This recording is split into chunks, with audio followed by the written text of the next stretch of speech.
Hello everyone. This is the second part of the story, Returning from the Magical World. Chapter 5, Morning. He sent energy at them so that they would be crushed if they fell into the hands of anyone other than Isabel and Carla. Then, he placed them on his bedside table before closing his eyes, beginning to meditate. However, unlike before, there was no energy ripple at all around him. It was extremely calm, as he was indeed not trying to absorb energy. Tonight, he only wanted to stabilize his newly formed spiritual core so that it wouldn't have any problems the moment he unleashed his power. Morning. He opened his green eyes that seemed to become even brighter. There was no tiredness on his face. Even though he sat up all night, he looked even more refreshed than someone who had just woken up. As soon as he stood up, he stretched his body, causing his bones to creak. Do I need to go to school? The question suddenly appeared in his head. He was only in his third year of high school. Even though he wasn't far from graduating, he was still a student at last. Several years into the future, he was also still a student. To an old demon like him, it naturally felt strange. However, after giving it some thought, he thought, for the time being, I'd better go with the flow first. Besides that, he also wanted to meet that man called Alex. He was certain that there was no animosity between them, never even making contact. Why would he want to kidnap him? He then went to the bathroom, took another shower to clean his slightly sweaty body. Today, he was wearing long jeans and a black shirt, which has always been his favorite look. Of course, there was a difference now because the power hidden within his body gave off a faint aura that couldn't be seen by human eyes, yet made them couldn't help but think that there was some mystery hidden from him. Coming out of his room, he saw Carla also came out of her room.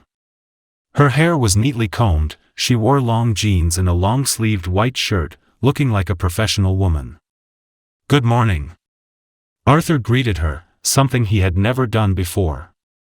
Despite seeing Arthur's changes, Carla still felt strange. She seemed unsure how to respond. In the end, she answered in a low voice. Morning. For a moment, she looked embarrassed. And she immediately walked away. What's this? Is this the so-called little sister change because the big brother achieved something? Arthur showed a strange expression. At certain times, Carla would give him advice, scold him, or even be satirical. However, seeing the way she was now, Arthur thought that maybe he wouldn't see those things again. At the dining table, Isabel had arrived first. She was only wearing a short skirt today, so her legs were clearly exposed. They were long, bright white, and slender, perhaps better than most top-model legs. Her hair was in a neat bun while her lips wore a light lipstick. Plus the gray shirt she's wearing, you can only describe her with the word perfect. This is the peak of a woman, having above-average beauty and a brilliant career. When hearing rumors about her, Arthur almost always heard of men confessing their love to her only to be turned down. Who knows why she never married? Carla's father is also a mysterious existence because Arthur and Carla don't know who he is. Good morning, she said with a faint smile, her gaze only on Arthur. She had nodded slightly, seemingly satisfied with his appearance. Arthur responded with the same smile. He took out one of the two papers he had written on. "Aunt, I have written a spell for you," he said, handing the paper to her. The woman immediately took it and read it. However, upon seeing the writings on the paper, she became confused. What's this? She asked spontaneously. It's not easy to understand the spell, so you have to read it over and over again, replied Arthur. Isabel finally tried to focus more. Of course, no one would understand the first time they saw spells. She still looked confused despite being very focused while reading it. What about me? Carla asked. Arthur took out the other piece of paper and handed it to her. Like her mother, she too was immediately flustered the moment she read it. Let's have breakfast first. Isabel could only stop in the end. She keeps the paper in her wallet. Chapter 6, Bella. Arthur and Carla go to school on foot. It was also not far from the neighborhood they lived in, only around 500 meters. Along the way, Carla occasionally read the paper Arthur gave her. Arthur, on the other hand, just kept walking with his eyes fixed ahead. When they passed a building that was an apartment building, a soft voice suddenly called out to Carla. "Carla, wait," said the voice. Carla stopped in her tracks and Arthur had no other choice but to stop too. From the building, a young woman stepped out. She was wearing a skirt, short-sleeved shirt, long black stockings and high heels. Her blonde hair wasn't very long, only reaching around her chest. Her steps were quite smooth, plus with her hands pressed against her body and her feet that were quite close to each other, she gave the impression of a weak woman at first glance. However, that impression would disappear because of the faint smile that seemed to be part of her rosy lips. This woman, Bella, was no stranger to Arthur. They rarely interact, but she can be said to be Carla's bestie, and even often comes to her house, causing their meetings to be quite frequent. Because her family is a business family, so she has quite a lot of money. Even though she is still a high school student, she already lives alone in a luxurious apartment.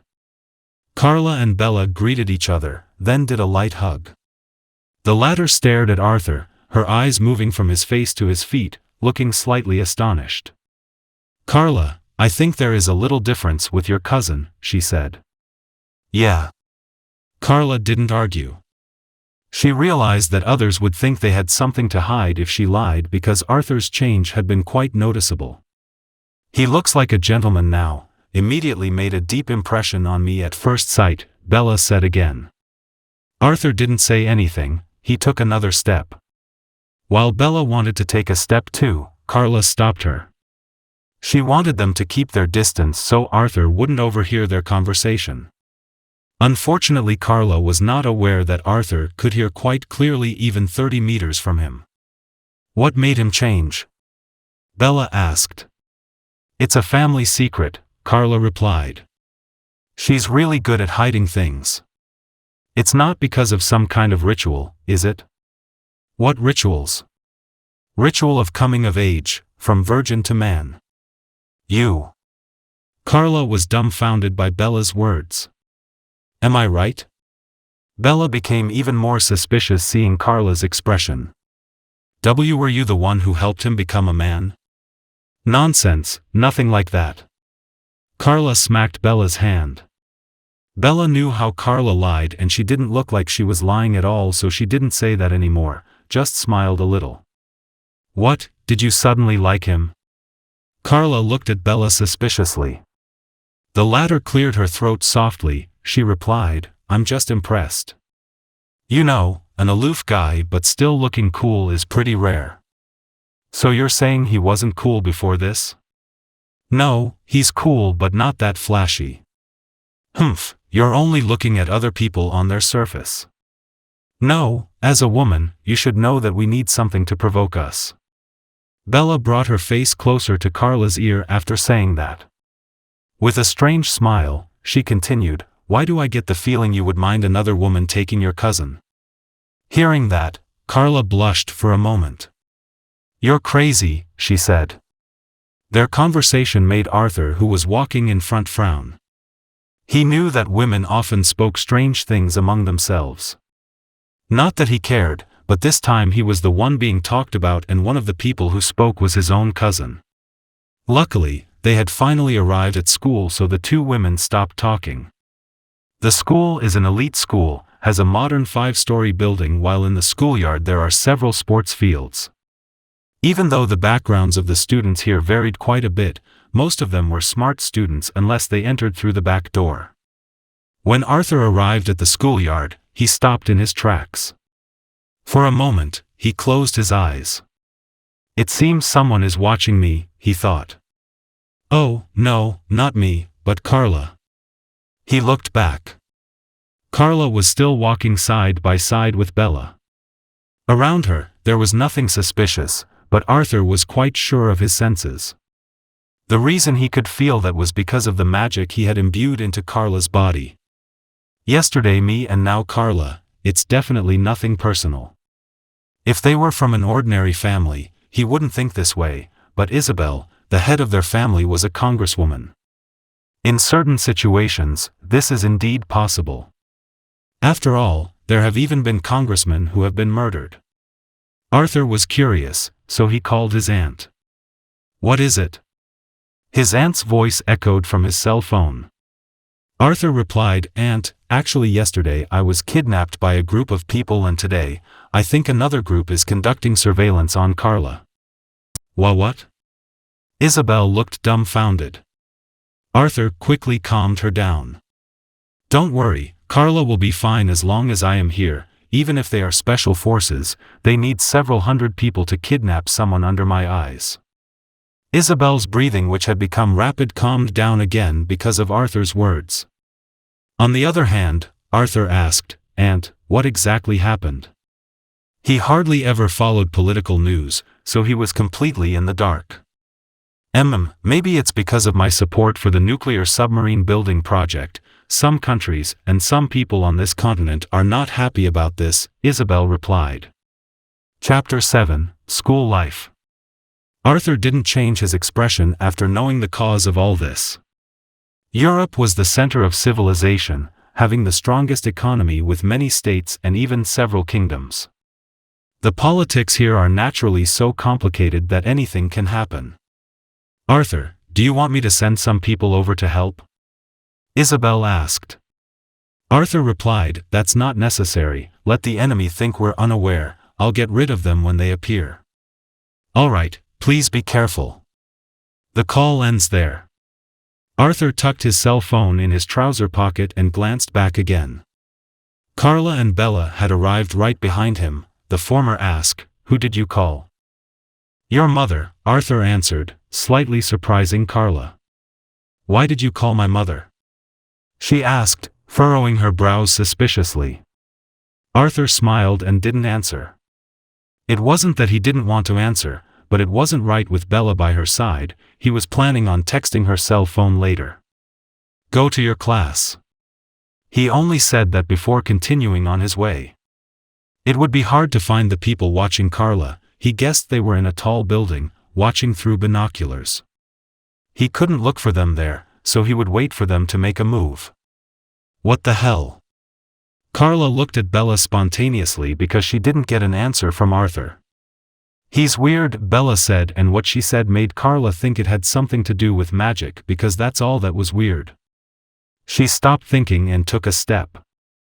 Together with Bella, they went to the top floor of the school building. Their class was different from Arthur's. The latter was in Class C while they were in Class A, the class with the brightest students. Both classes are on the 5th floor, only separated by one other class. As they entered the classroom, Carla finally received a message from Arthur. The words at the beginning of the message told her not to let anyone see the message, so she didn't continue reading it. She went to her seat first before starting to read it. Arthur himself went straight to his class, which was still in a quiet condition. Of course, no one greeted him, each of them busy reading books or doing assignments. Plus, Arthur wasn't close to anyone in his class. His seat was by the window facing directly onto the basketball court, so he stared there. Several male students entered the basketball court, starting to warm up to play. The last one to arrive had a body that reached 195 centimeters, had brown hair, and looked full of muscles.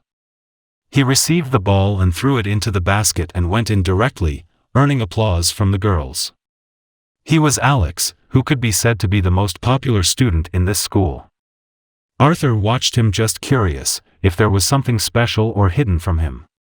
It was his custom with his enemies, but he was obviously being overly cautious since the man was only human even though he might be physically trained. In the end, this was the mortal world, unlike the world of magic where magicians could be found even among beggars. Of course, if we talk about background, Alex might be an agent of a certain party because as far as Arthur knows, he doesn't have any particular family background. "Let's see what you will do," he said to himself. Minute by minute, there were more and more students arriving. At 8 o'clock, it is time for learning to start. Nothing interesting, just plain lessons. 9:30, finally time for the first break. Arthur was a bit distracted during class because his stomach got quite hungry. This was clearly the effect of his spiritual core. Because spiritual energy on earth was very thin, so when he was not meditating to absorb energy, very little energy entered his body and it caused his spiritual core to absorb energy from his body. He thought he needed a few pieces of meat to deal with this problem. As soon as his class teacher came out, he stood up, walked out of his class. As he passed Carla's class, he saw the girl still sitting in her chair, reading a book. Bella, who was sitting beside her, was also the same. At this time, a bespectacled, neat-looking young man approached Carla and Bella, a little closer to Carla. The latter looked at him and knitted her brows. His name was Kale, who could be said to be the smartest guy in this school. He was almost as popular as Alex, only a little less because young women did prefer men who were good at sports. Carla, Bella, Leo, Connor, Nova, Stella and I will be studying together this afternoon at Nova's house. Are you interested in joining? Nova's father will help us. You know, he is a professor, he said. Bella seemed uninterested in Kale's words, but Carla was looking at a bespectacled woman whose brown hair was plaited in two, sitting at a table by the classroom door. She was interested when she heard about Nova's father. However, just as she was staring at the classroom door, she saw Arthur enter. Her gaze did not move away from him in the end and she did not answer Kale. The latter knitted his brows as well and followed Carla's gaze. Bella, who was sitting next to Carla, showed an interested expression as she looked at Arthur. It's quite a surprise that you came here, she said gently. She had no memory of Arthur ever coming to this class. Plus, with the changes she saw, this made her even more interested. Arthur ignored her, only glancing at her before speaking to Carla. Follow me to the cafeteria, he said. He couldn't leave her alone on the 5th floor because of the lurking danger, so he needed to keep her close around him. Carla luckily wasn't a woman who would act annoying in an emergency situation. She stood up without asking anything. Wait, I'm also a bit hungry, let's go together. Bella also stood up. Seeing the two of them stand up, Kale knit his brows again. Carla, Bella, as the main students of this school, you must make good use of your time considering that exams are approaching. If you feel hungry, just order from here, he said, admonishing them. As his voice was slightly louder, the other students looked their way, some even looked like they wanted to stand up to help.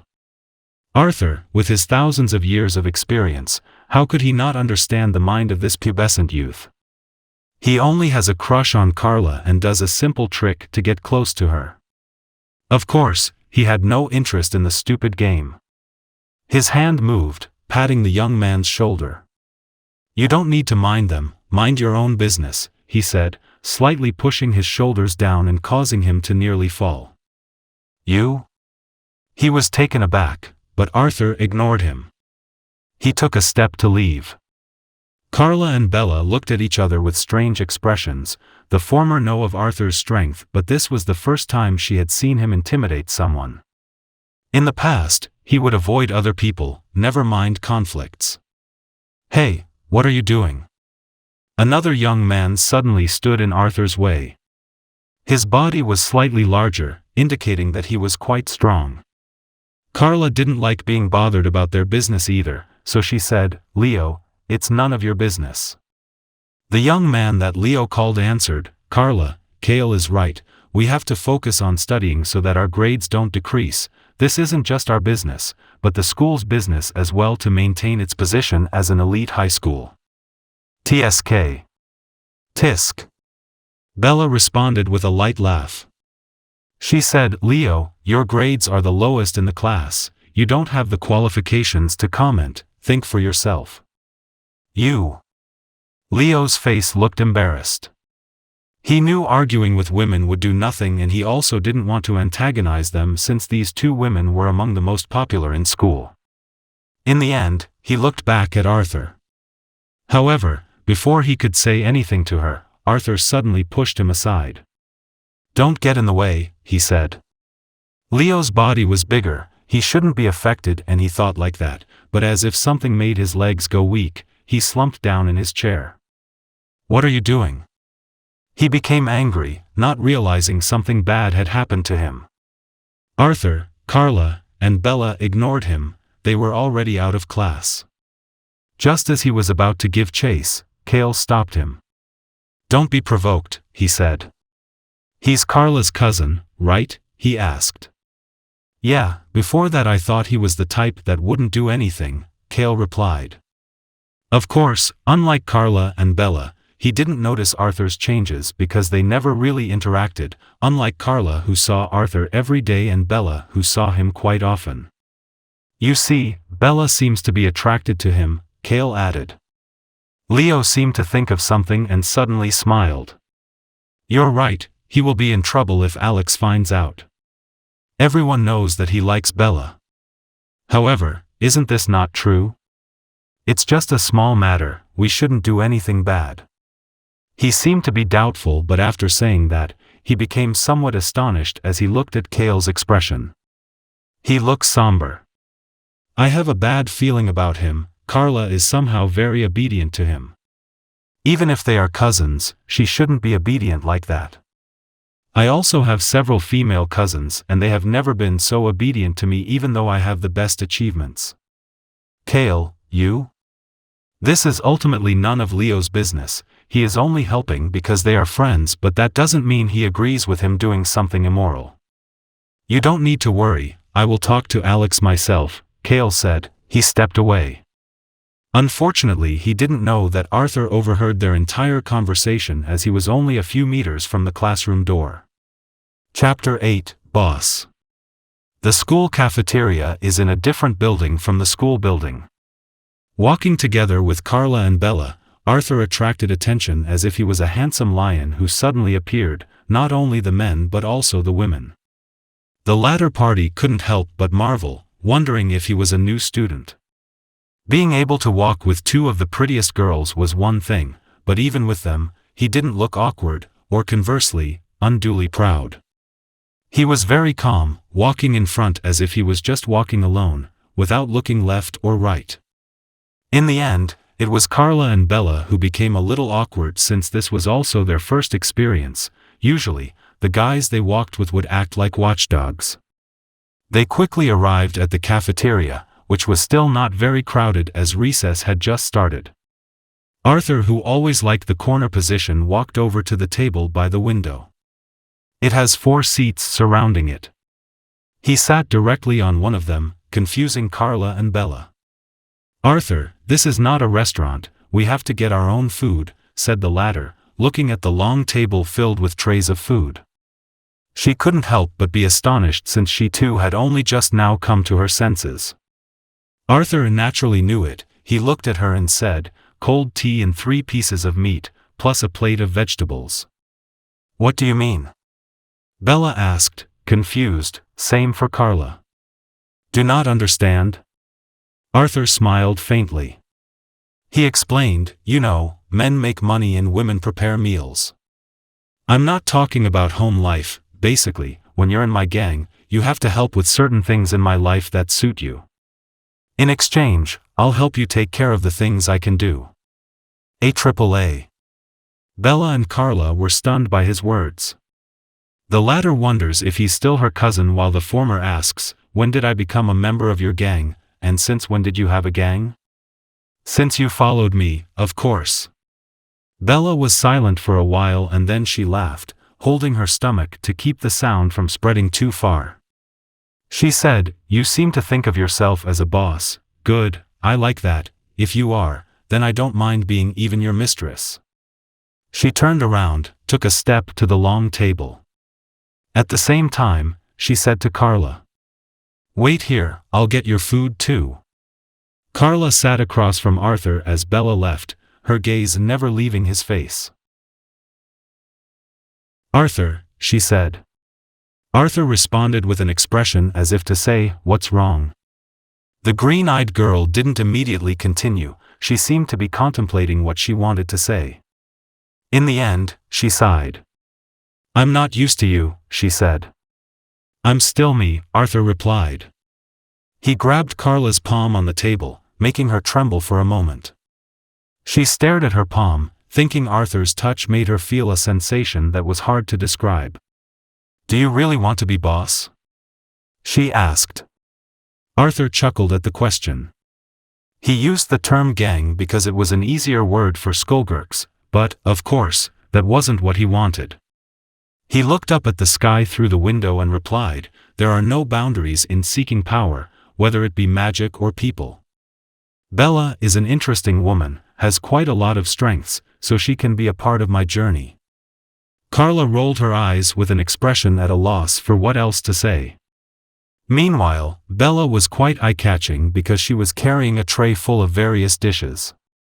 It probably wasn't heavy enough to bother even a woman, but Bella seemed to have a weak physique. While carrying the tray, she quickened her pace as if she wanted to put it down immediately.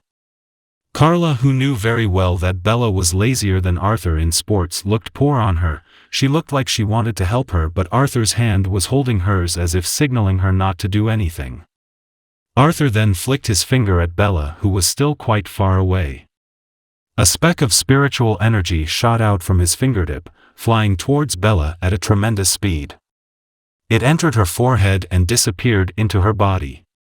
Bella, who was feeling quite tired, suddenly found her body seemed to have gotten stronger so that the tray she was carrying felt like it didn't contain much. She was flustered, slowed her pace and ended up staying that way as she made her way to Arthur's table. Of course, Ahe wasn't really aware of what was going on. Carla, who knew what happened, opened her mouth slightly. "I thought you would be very arrogant," she said. Arthur didn't answer, just smiled. He would be arrogant and vicious to his enemies, slaughtering even the very few that wouldn't weigh him down, but as for his own people, he would be good enough. The point is not to burden them with more than they could bear. Class E, this is at the end of the 5th floor. The boys mostly enter this school because they excel in sports while the girls excel in music or dance. Compared to other classes, the students in this class can be said to be quite naughty. Kale frowned as he stepped inside the classroom. He even found men and women kissing in the corner of the classroom. His gaze stopped on Alex, who was sitting at the very back, surrounded by the other students. They are reading adult magazines. Seeing the gang, Kale hesitated a bit as he walked toward them. They also turned their gazes towards him. Some looked at him doubtfully and some looked at him like a wolf seeing a cat. Alex waved his hand, signaling his companions to open a path for him. "The smartest student shouldn't have come here. Is there something?" he asked Kale. The latter took a deep breath before replying, "I have something to tell you." "Oh, what is it?" "About Bella. I think she likes someone, a guy named Arthur, Carla's cousin." The expressions of Alex's friends became weird hearing that while Alex himself seemed to be thinking. Because he was silent without showing any reaction, Kale became doubtful. He wondered what he was thinking. After a moment of thought, he added, "They are currently in the cafeteria." Right after he said that, Alex suddenly stood up and took a step while saying, "Let's go to the cafeteria." His companions thought there would be something interesting, so they quickly followed him like a pack of dogs following their king. Kale was happy and he smiled with satisfaction. When Bella arrived at the table, the first thing she looked at was Arthur and Carla's hands. The former had already withdrawn his hand, but she was still watching from afar as he held Carla's hand. Her smile became strange as she said, "Seems you guys got along really well now, more intimate than siblings." Carla was embarrassed by her words. She snorted softly. "Don't say nonsense, quickly put down the food," she replied. Bella chuckled before putting down the tray. One of the things on it was a plate of 3 pieces of meat piled together. They were a bit too much for one person. "You're not going to eat all this meat, are you?" Bella asked. She sat on the chair next to Arthur. The latter didn't answer. He took the plate and the cup containing the iced tea. A knife and fork were placed on the plate. He picked up the knife, then cut the pieces of meat into smaller pieces with skillful movements, leaving Carla and Bella spellbound.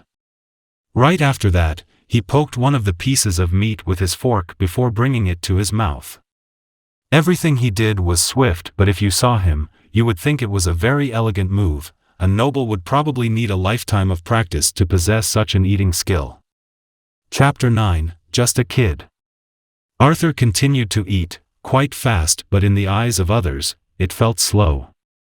Even after 2 minutes, Carla and Bella still didn't touch their food. They continued to stare at him, as if enjoying the sight as he ate. When he stopped while he was drinking, he looked at Bella. "Didn't you say you were a bit hungry? Why not eat now?" he asked. Bella was a little embarrassed, so she smiled wryly. She took a fork and stabbed the fruit on her plate. The menu for food is only salad and drinks are only water. Seeing her start to eat, Carla started eating too. Unlike Bella, she eats meat and potatoes. Even though the two women had slim bodies, there was quite a stark difference. Carla's slimness is the result of exercise, so she looks quite powerful, while Bella is clearly the result of keeping her portion sizes in check, which is why her body is so weak. After a few minutes, when Arthur had finished 3/4 of his food, a group of men led by Alex suddenly entered the cafeteria. Some of the female students were pleased with his presence, but the male students looked displeased, as if worried that he would disturb them. Arthur, who knew that he had come for him, looked at him directly. Carla met Arthur's eyes, but she just stayed quiet, not planning to interfere. Bella, on the other hand, knitted her brows as she saw where Alex was headed. Of course, she knew that he liked her, but that didn't matter to her because too many men liked her. Remembering Arthur and Kale's conflict in the previous class, she started to guess why Alex had come here. She knew that this wasn't a good thing for Arthur because when it came to Alex, it was always associated with violence, and this was something she couldn't handle. She thought about what she needed to do, and as she looked at Arthur, she found the man calmly looking at Alex. When Alex was only 4 meters away from them, he waved to his friend who was holding the basketball. That guy threw the ball to him, and when he received the ball, he threw it straight at Arthur. It was so fast, even a professional goalkeeper might not be able to catch it at such close range. Arthur thought that this man was very direct.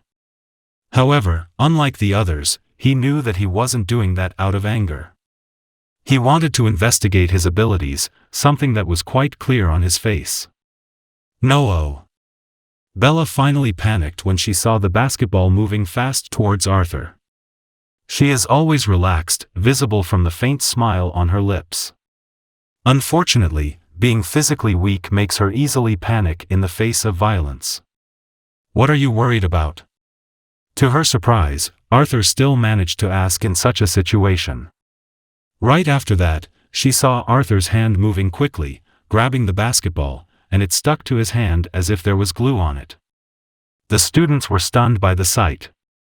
Some rubbed their eyes, trying to fix their gaze only to find nothing changed. "It's totally real." "You?" Bella said, seeming to wonder if it was real. Arthur replied, "Just a throw from a kid, I should just use my finger." Meanwhile, Alex continued walking. He nodded and said, "You sure are skilled. How about we have a match in the field?" "That's not necessary," Arthur replied, shifting his gaze to him. He spun the basketball on his finger without the aid of his other hand or fingers, a feat that even a professional player might not be able to pull off. "Why not? I thought it would be fun," replied Alex. "I don't play with children," Arthur replied, stupefying everyone with his words. Of course, what he said was the truth. Even Alex's ancestor was only a child in front of him. The tall young man did not become angry because of Arthur's words. He just seemed to be thinking about what he needed to say now. Meanwhile, Arthur suddenly asked, "Where are you from?" That was probably the question that bothered him, as his expression became visibly uncomfortable. And instead of answering Arthur's question, he said something else. "It seems I invited you at the wrong time. All right, let's do it another time." After saying that, he turned and walked away, confusing his friends. Kale, who was watching from afar, was even more confused. Nobody knew that Alex was currently texting via his cell phone. This Arthur is a skilled person, he should have been trained. Inside an apartment, there was a group of people relaxing. Some were playing on the computer, some were playing cell phones, and some were eating snacks while watching TV. In total, there were 7 of them, consisting of 5 men and 2 women. Their appearances were all quite messy, looking like street gangsters. A man who looked to be in his late 20s took out his cell phone when it rang. He opened the phone and found a message from Alex. Reading the message made his forehead wrinkle slightly. "What's wrong, Rock?" asked one of the women. "She has curly hair, is reddish in color, is eating an apple." Alex said this Arthur is trained, Rock replied, causing the others to turn their eyes to him. This marks the end of part 2 of the story, Returning from the Magical World. Thank you for listening. Please like the video and hit the subscribe button to listen more. Hit the bell icon to get notified of all the new content uploaded to the channel ASAP.